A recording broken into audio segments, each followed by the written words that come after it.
7h-10h sur Radio Courtoisie, suivez la ligne droite. Bonjour Gabriel Cluzel. Bonjour Maud. Alors aujourd'hui Bonjour vous chers allez... auditeurs aussi, je les Oui, oublie. oui. Aujourd'hui vous allez nous parler du pèlerinage de la Pentecôte à Chartres qui selon vous marque une étape. Oui, on connaissait l'enfant du placard, enfin vous êtes trop jeune pour le connaître, mais les plus anciens d'entre nous s'en souviennent, David Bisson qui a vécu dans un placard jusqu'à ses 12 ans, il en a même fait un livre, ça avait beaucoup marqué les Français à l'époque. Voici les cathos du placard qui viennent de sortir de l'obscurité où on les tenait confinés et d'apparaître au grand jour en clignant des yeux, éberlués car eux-mêmes peinent à y croire. C'est ainsi, les portes finissent toujours par s'ouvrir, même quand on pensait les avoir bien fermées, et les reclus par sortir. La faute à Bolloré, une fois de plus, diront certains, et à la retransmission de la messe de Pentecôte du pèlerinage de Chartres sur CNews. Mais qu'espérait-il que l'équivalent de la ville de Cahors, c'est quand même 20 000 personnes, sans parler du pèlerinage dans l'autre sens du reste, qui rassemble aussi quelques milliers de personnes, continuerait à cheminer chaque année à pied de Paris à Chartres sans que personne ne leur marque? Et du reste, il n'y a pas que CNews, BFM TV aussi en a parlé, de façon bienveillante, touchée par la grâce de la Pentecôte, par l'Esprit Saint, évoquant son succès grandissant, comme la jeunesse de ses participants, à moins qu'il n'y ait rien eu à redire, ils n'ont rien trouvé. Et le problème est que quand le dit dentifrice est sorti, c'est difficile de le faire rentrer. Alors on fait quoi, Gabriel Cluzel? Et c'est ça, c'est la question. On fait quoi maintenant? Est-ce qu'on continue les brimades basse intensité, les camouflets feutrés, les prêtres renvoyés, comme celui de la fraternité Saint-Pierre à Quimper, les confirmations rejetées à l'instar de C, les messes longtemps quémandées, consignées à contre-cœur, au compte-gouttes. Alors on leur dit le dimanche, mais à l'exclusion des grandes fêtes, et attention, sans catéchisme ni confession, et dans l'église la plus excentrée, parfois la plus laide, celle qui a la plus moderne, celle qui a jamais entendu du reste de messe tradie de sa vie, et pourtant elles sont pas nombreuses, et parfois, in fine, retirées. Il y a aussi les mariages refusés. J'en connais encore cet été. Tant pis pour les jeunes filles en pleurs. Désolées d'imposer 1 heure de route à leurs invités pour passer la limite du département et trouver évêque plus conciliant. Tant pis aussi, et c'est presque encore plus triste, pour l'église de leur village, toujours vide, toujours fermée, qui a vu jadis le mariage de leur grand-mère et que l'on aurait pu pour une fois, comme alors, nettoyer, fleurir, éclairer, remplir de fidèles de morceaux d'harmonium et de cantiques. D'aucuns préfèrent encore la laisser close que confier l'espace d'un jour à des tradis. Alors on laisse ces derniers investir des fortunes dans des hangars pour tenter de donner à ces hangars forme d'église, plutôt que de leur céder les chapelles anciennes menacées en ruine que l'on n'a pas les moyens d'entretenir. C'est un dilemme pour le clergé français, Gabriel Cluzel? Oui, naturellement, tous les prélats ne sont pas du même bois d'ailleurs. Mm. Et si pour l'un d'entre eux, alors j'ai vu ça dans Famille chrétienne, c'était assez éberlué, mais s'il ne donne pas le nom, il aurait fallu interdire, je cite, le pèlerinage de Chartres cette année. D'autres voudraient faire montre d'ouverture, mais c'est vrai que le motu proprio traditionis custodes du pape François a brisé leur élan. Alors bien sûr, il faut comprendre leur souffrance, il est cruel pour un certain clergé français qui avait cru en son temps être à la pointe du progrès, de se sentir comme une assemblée de boomers dont les réformes liturgiques trop audacieuses ont figé dans un cadre 70 daté et donc déjà démodé une religion éternelle. Et peut-être que ce clergé trouve absurde que si jeunes, ces pèlerins pensent à leur fin dernière. Vous savez, c'était le thème de l'édition du pèlerinage de Chartres cette année. Ouais. C'était Je veux voir Dieu, les fins dernières.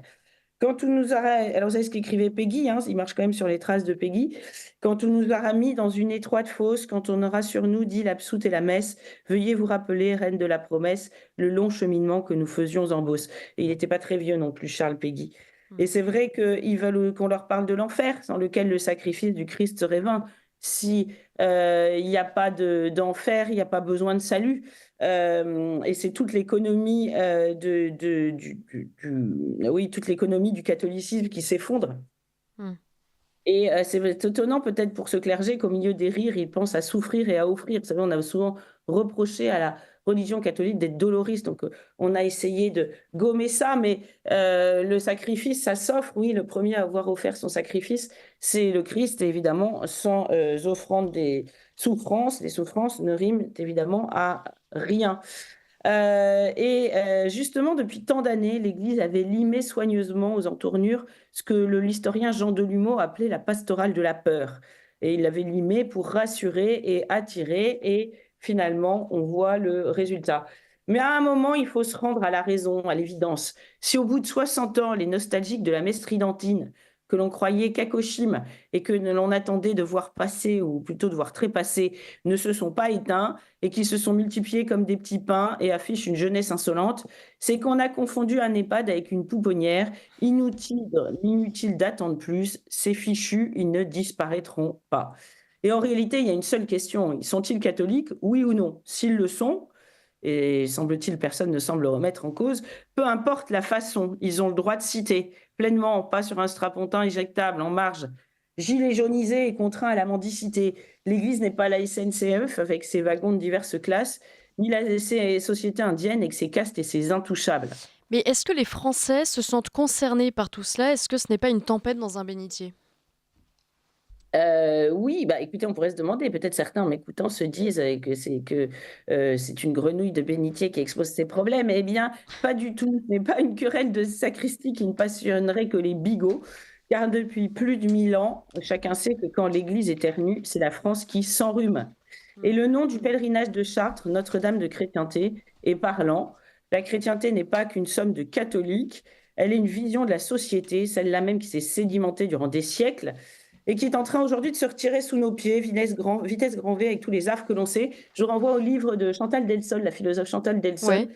La chrétienté, qui explique, et c'est très facile de le comprendre, que des catholiques, il en restera toujours. Les catholiques ne vont pas disparaître, il y aura un montant résiduel, un nombre résiduel de catholiques. Mais en revanche, ce qui est en train de disparaître, c'est la chrétienté en tant que vision de la société.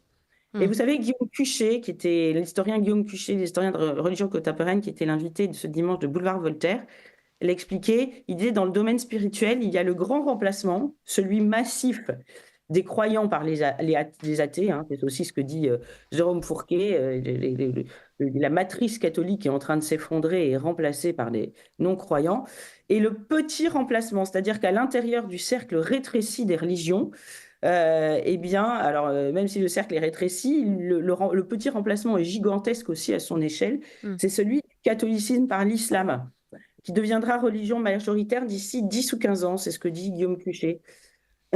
Donc l'Église peut-elle s'offrir le luxe de repousser ces jeunes pousses qui repartent du vieux tronc et qui érigent de nouveaux calvaires là où tant d'autres autour d'eux les détruisent ou les méprisent? Et ça, c'est une vraie question. Merci beaucoup, Gabriel Cluzel. Juste 5 secondes pour conclure. Est-ce que ça vous a redonné espoir, ce pèlerinage de Chartres? Ah, moi, vous savez, tous les ans, hein. Ouais, ouais. Tous les ans, ça me redonne un espoir fou. Là, c'est pour ça que je disais ça. Je pense qu'un cap a été franchi. J'ai été très frappée aussi par les commentaires d'étrangers sur les réseaux sociaux qui ont été très marqués. Hmm. Et j'avoue, une pointe d'orgueil, c'est pas bien, hein, mais ou de fierté, vous savez, c'est pas toujours Allez-y, allez-y. mauvais d'être fier de son pays. Et Hmm. quand la procession est rentrée dans la cathédrale de Chartres, et j'ai vu que toutes ces bannières s'engouffraient, entraînant derrière elles, parce qu'ils étaient les dernières rentrées, les bannières des pays étrangers, je me suis dit, bah voilà, c'est vrai que la France est quand même la fille aînée de l'Église, elle entraîne le reste du monde. Bah, merci beaucoup pour cette conclusion, Gabriel Cluzel. Merci pour ce récit, en fait. Parce que moi, je ne connais pas le pèlerinage de Chartres, donc ça me donne envie d'y aller la semaine prochaine, l'année prochaine. Merci, Gabriel Cluzel. À bientôt.